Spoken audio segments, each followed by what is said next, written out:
my gosh. Hello everyone, it's me, and today, let's get meta energy together. You're opening a pack of trading cards. Inside are coordinates to a secret location out in the woods. It's nearby, so you go. You dig and you find a simple white box buried under layers of soil. Inside it is a disc with mysterious words scrawled across the label, Inscryption. What follows is a deadly card game where your life and the fate of the world hang in the balance. The only thing missing is a Gen 1 holographic stoat. It is, by all estimations, the best indie title of 2021. The only thing is, don't play it. Seriously, don't do it. Do not play this game. Confused? Well, to understand why, let's go on a journey. So you're trying to say that it's the best, but don't play it. Hello, Internet. Welcome to Game Theory. Hello, Internet. Welcome to Game Theory. Hello, let's get started. Show that also requires a small sacrifice to summon a few minutes of your precious watch time. Today we're talking about the latest game to come out of the insane mind of Daniel Mullins. Thank you so much for watch time, and don't forget to like, share, subscribe. For those of you who aren't familiar with his work, Daniel was the brilliant game designer behind 2016's absolutely insane Pony Island. Look at that skill.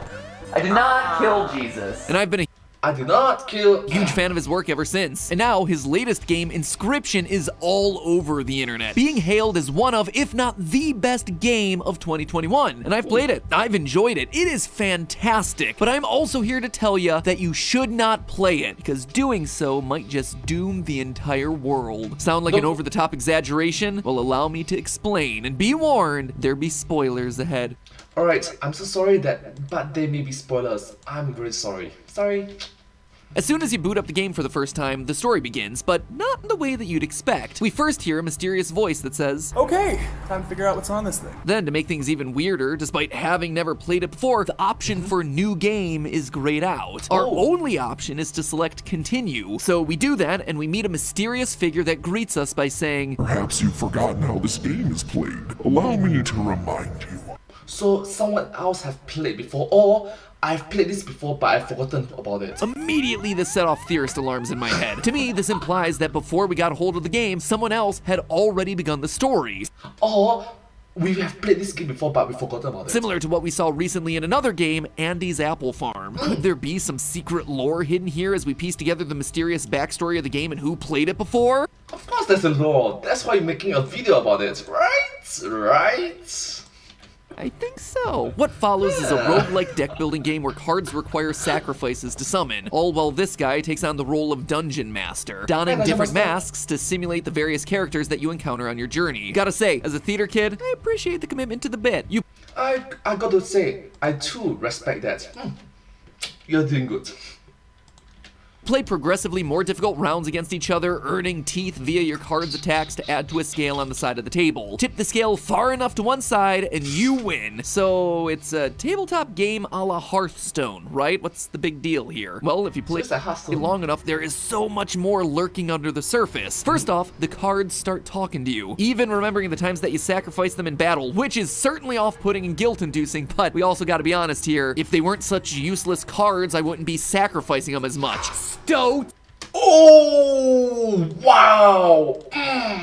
Wow! And you'll be doing a lot of sacrificing because the game eventually gets real hard. In fact, there are times when it seems like the game will do everything in its power to make you fail. When that happens, you get the chance to find a death card in your next playthrough. But while most other cards are based on woodland creatures like rabbits, bats, and a sassy stoat, these death cards feature you, or at least a past iteration of you. Lose the game and the Dungeon Master Leshy uses his camera to immortalize you as a card. If you do manage to win on any given playthrough, you might think that it's suddenly time to turn the tables. This time, you're gonna be the one to pick up that camera, point it at Leshy, push the button to snap the photo, and nothing. Turns out it's not the camera that's magical, but the film that turns people into cards. The solution to this problem lies not in the heart of the cards, but rather in Leshy's cabin. See, the cards are only half the game. The other half involves us exploring the cabin where the game takes place. While you play the card game, you'll discover clues that help you to unlock and obtain special items, including another sentient card, the Stink Bug, and a Stabby Boy. Yep, as it turns out, you can bring a knife to a card fight. Please don't do that. Like, seriously, please don't do that. It's dangerous. It's really dangerous. But the target for the knife isn't the dungeon master, but rather yourself. You can use the knife to pluck out one of your eyeballs, which adds a large amount of weight to the scales. Fortunately, our dungeon master is all about the joy of the game, and as losing an eye will diminish this joy, he actually offers you a spare from his eyeball box, which is a thing that he has just laying around. However, one of these eyes is not like the other, and upon plucking it into your head, you suddenly start to see things that you couldn't before. Messages and clues written in invisible ink which show us exactly how to open the various locks hidden throughout the cabin. Oh my god, that just got super meta. Wow. This leads us to a roll of film and a third talking card. The one-eyed stunted wolf. Wonder what happened to his other. Oh, I get it. What's interesting is that these talking cards aren't exactly friendly to each other, let alone with our dungeon master. Not only that, but they change appearances throughout the game. The stoat starts to look less like a woodland weasel and more like a creature with a mechanical head. And the card that begins as a stink bug starts to take on the appearance of an old woman. It's certainly strange, but we don't have a lot of time to think about it because with our film in hand, it's time to duel. We sit down at Leshy's table one final time, proceed to the end of his board, and beat him. But yes, I really like it that MadPat do the Yu-Gi-Oh reference. Yeah. As we deliver the final blow, we hear a familiar voice. Oh my, I think I just beat him! It's the same voice from the beginning of the game. Suddenly, we're ripped out of the gameplay, revealing that what we've been seeing all along was actually just a video recording. We aren't actually playing the game, but rather we're playing as someone playing the game. This mystery voice. Man, you gotta love that about indie games. If it isn't 3 layers of meta within the first couple hours of your gameplay, are you truly playing an indie game? Oh wow! Is this a game or is this a video of a game? Video games! That voice belongs to a guy named Luke Carter, a humble card game aficionado and aspiring YouTuber. Because, of course, he wants to be a YouTuber. Me too! Hey there, card gamers! I'm the Lucky Carter, and this is a vintage pack opening video. I've got 4 packs of Inscryption. Next thing you know, he's gonna try to start a podcast and box against Floyd Mayweather. But what are... Well, at least you have the YouTube subtitles, which is a good start, isn't it? Sincerely, positive encouragement. Let's continue. Our little Logan Paul wannabe has in his hands is no ordinary pack of cards. Inside one of them is something unusual, a set of coordinates. 49 degrees north, 123 degrees west. And, like a true theorist, Luke goes and visits the coordinates on the map where he finds an old floppy disk with a simple handwritten label, "Been drowned." Sorry, wrong creepypasta. It's actually labeled Inscryption. There are different videos about it. MadPat made a different video about it. What's the name of the movie? Game, actually, but you're close. Anyway, Oh my god! That's the name of the movie! Beach Meeting! words of another game franchise, some things are best left forgotten for now. Luke probably should have left that disc buried though, because by digging it up, he starts to attract the unwanted attention of Game Funa, the game's creators. In fact, representatives start visiting his house. Floppy disk for a game called Inscryption. I was told you came by a copy of it somehow. Listen, how'd you know where I live, exactly? And how did you get past the side gate? It's locked. Like any good YouTuber, Luke films it all, except the video and audio periodically glitch, leaving the subtitles alone to reveal the truth. That's binary for Amanda, in case you were wondering. And what's Amanda looking for? Well, that's hidden in another glitch. Did anyone ever play an Inscryption video game? See that? More binary. Translating it gets me the Karnoffel code, which, after a quick Google search, is just some old German card game. Now, Alright, the more you know, there's something called the Karnoffel code thingy. I'm sorry if I pronounce it wrongly. Please forgive now, me. it would be an odd Easter egg on its own, but the game actually tells us more. Or, I suppose I should say the game within the game. See, if you jump back into Inscryption after defeating the Dungeon Master, you grab the camera and use the magical film that you found earlier to turn him into a card. This suddenly unlocks the New Game button that was missing from the opening menu. Now, we can finally start this thing from the beginning. The real beginning. And you see, this is where things start to get real trippy because this new game is literally exactly that. A new game in a completely different graphical style. Immediately, we're told about 4 characters known as the Scribes, who have different ways of creating cards. There's the old woman Gramora, who uses her quill to inscribe the epitaphs of the dead, P03, a robot who uses a particle scanner to create cards, as well as Magnificus, who used his brush to paint his wizard pupils. And Oh my god, this game actually has different genres, different feel, different area of playstyles. This is incredible. The next thing you know, there might be an FPS. If all three of these look familiar, well, that's because they were our three talking cards. The stink bug, the stoat, and the stunted wolf from earlier on in the playthrough. How did this happen? Well, it's all thanks to the fourth scribe, Leshy, who uses his camera to capture the others just like he would use it on us at the end of each game that we lose. And just like Game Funa out in the real world, the characters in the game are also looking for something. Leshy has the angler plumbing the depths for some long-forgotten relic. P03 has the dredger digging through the archives, trying to find something equally ancient, something named the old data. We learned from this guy late in the game about this mysterious data and how it carries with it the Karnoffel code. There's that phrase again, which is apparently something like a virus, one that was responsible for giving these four scribes their sentience. That's right, the characters in the game are alive. Wait, what? So we but sacrifice. Whoa, that got dark really quick.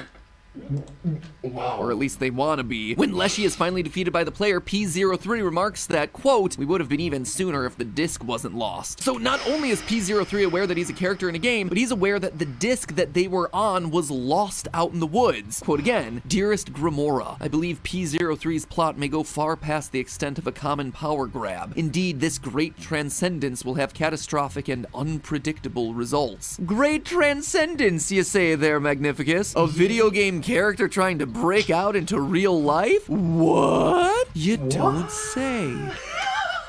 That reference? Donkey reference? You don't say.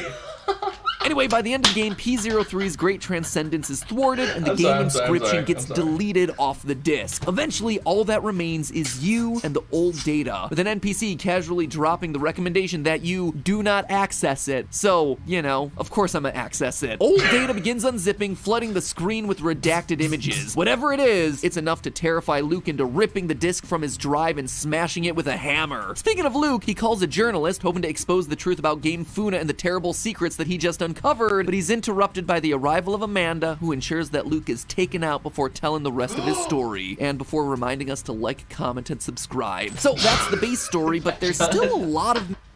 Yes, thank you so much. Please remember to like, comment, and subscribe to my channel and comment down. Don't forget to follow. Thank you so much. And share! Missing pieces here. What is the old data and how did it get onto this disc? Well, what exactly the old data is still a bit unclear, but it was clearly powerful stuff. Powerful enough to grant sentience to game entities and bring oblivion to the rest of the world. We know, based on the game's ending, that it can't be deleted. We also know it's something incriminating enough that Game Funa were willing to kill in order to get it back. And all of it is tied to a girl named Casey. You see, in Act 3 of the game, we meet a figure that offers us a rare card. One named Casey, who we're told is the creator of Inscryption. According to the in-game dialogue, she also learned a lot about the old data. This moment alone was enough to get my theorist senses a-tingling, but we actually hear mention of her 2 other times in the game, as a death card in Part 1, as well as a person who got hit by ice in Part 2's Bone Game. Luke also stumbles across her name during his investigation of the disc. Wait, so you're trying to say that so much coincidence? Right, if there's too much coincidence, at some point in time, it's no longer a coincidence. Listen, I was at your garage sale the other day, and they were your daughters? Would it be possible for me to speak with her? Oh, no, I'm so sorry. Her name was Casey? That's a lovely name. Sorry, what? She worked for Inscryption? And just like that, the puzzle pieces start to come together. This character, Casey, is the one who buried the game out in the woods, but something seems to have happened to her. True death or injury. Oh my god. Game developer Casey Hobbs died from fire-related complications. She died in a fire, which, in a dark twist, ties directly to something that we see in the game. In Part 3, a bot named Casey offers to clear up some ice that blocks a road using fire. P03 thinks that this is funny, proving just how dark and twisted this sadistic stoat robot actually is. So, based on everything that we learn about Casey, it's Ice and fire, the contradictions. seems like all of her actions were meant to keep the old data locked away and hidden, because remember, it can't be deleted, not even when you have full file control. First, she buried the old data under the game Inscryption in order to hide it away, with the game acting as a sort of seal. Then, she buried the physical disc out in the woods. But not only that, she found a way to soft lock Inscryption so that the scribes wouldn't be able to break the seal on the old data. We know that the scribes are engaged in a perpetual turf war, constantly vying against each other for power. So, when you think about it, putting Leshy in charge was actually the smartest thing that Casey could have done. We know firsthand that just leaving the disk in a new game state would be unstable. One of the scribes would be able to make a grab for power eventually. If Gramora got control, she might use it to free herself from the pain of existence by erasing Inscryption, just like we see her do during the game's ending. So she can't be trusted. P03 actually presents the opposite problem. He wants to share Inscryption with the world, which is not the kind of entity you want in charge when your goal is to bury a secret in the woods and hide it. But yeah, not necessarily the best. A bit sus. Very sus. Leshy just wants to play card games. As we saw at the start of the game, he's more than happy to exist in a perpetual loop, forever sitting in his log cabin playing tabletop cards with anyone who will drop by. In short, Leshy is the perfect soft lock, which leads us to another disturbing conclusion here. Inscryption is a game where the only winning move is not playing it. By playing the game, by beating Leshy and starting a new game, Luke, and by proxy us as the player, have allowed the old data to escape. We broke the soft lock. We shattered Casey's carefully crafted seal. During the game's ending, when Inscryption gets deleted, the old data is able to be unleashed, and that is our doing. Like I said at the beginning, by playing the game, we lose. You are at fault. I am at fault. We are at fault. We were always meant to lose. But that still leaves us with a lot of unanswered questions. Now that the old data's been unleashed, what exactly happens? When and where did the old data come from? And who is the mysterious blue man that's behind it all? In the brief flashes that we get as the old data gets unleashed, we see a non-combatant's certificate from the US Department of Defense for someone named Barry Reginald Wilkinson, as well as a brief text exchange that mentions that he smuggled the disc out mixed in with a bunch of other blank discs. But those questions and more will have to come in a future episode because this one goes way beyond the world of just Inscryption. Oh my gosh, are you telling me that there's a part 2? Oh my gosh, come on, man, Pat! Come on! Just when you thought that you were done with the game, there's an entire metagame that exists around it, explaining its deepest and most interesting mysteries. I told you this one had a ton of layers, so next time watch as we cover the real-world scavenger hunt that led to real people, not actors, but real gamers, hunting down an actual floppy disk that was buried out in the woods, labeled Inscryption. So hit that subscribe button to get notified when that episode goes live, because this is one story that's only just beginning. In the meantime, I've actually gotten kind of hungry, and as appetizing as Leshy's cake looks, I'd rather order something from a slightly more trustworthy source. Okay, so it's gonna be a very interesting part 2 of the video. Well, thank you all so much for watching this video. It's just awesome. And with the help of today's sponsor, I can actually save money while doing it. That's right, today's episode was sponsored by Honey, the online shopping tool that finds promo codes across the web and automatically applies them at checkout. Whether you're looking for a quick meal or just trying to get a very, very last-minute gift for that one random second cousin that was invited to this year's holiday festivities, you can save yourself a ton of cash by downloading the browser extension and shopping on all the sites that you already use. All you have to do is add the item to your cart and boom, Honey automatically swoops in to find the savings. And I bet some of you out there are probably skeptical that this really works. Well, we've actually been sponsored by Honey in the past, and I'm so glad that they were willing to do so again, because those of you who've already gotten Honey using my link have found over $5 million in savings from all your online purchases. That is an incredible amount of extra cash. If only Luke had gotten in on the deal, he probably could have afforded a better home security system to stop any shady game developers from breaking into his house, or at least gotten some better recording equipment. So anyway, don't be like Luke. Click the link down in the description below, joinhoney.com/MattPat, MATPAT. It's 2 clicks to download, and immediately you start saving today. And best of all, it is totally free. You never have to pay a cent to get all of those discounts, so don't wait any longer. Head on down to the description and click the link joinhoney.com/MattPat, MATPAT, to sign up and start saving today. And as always, remember, my friends, it's all just a theory. A game theory. Thanks for watching. Well, thank you so much for watching this video. I hope that this video has been very interesting and very new to watch. Can't wait for part 2 to appear. And if you do like this video together with me, or if you do like watching this video together with me, please remember to like, share, and subscribe to my channel, and comment down below if you have anything to share with us. Don't forget to follow my channel, and I sincerely appreciate all of your support and encouragement for my work. And I hope to see you all in my next video. But hey, that's just a theory, a game theory. Thanks for watching. Thank you.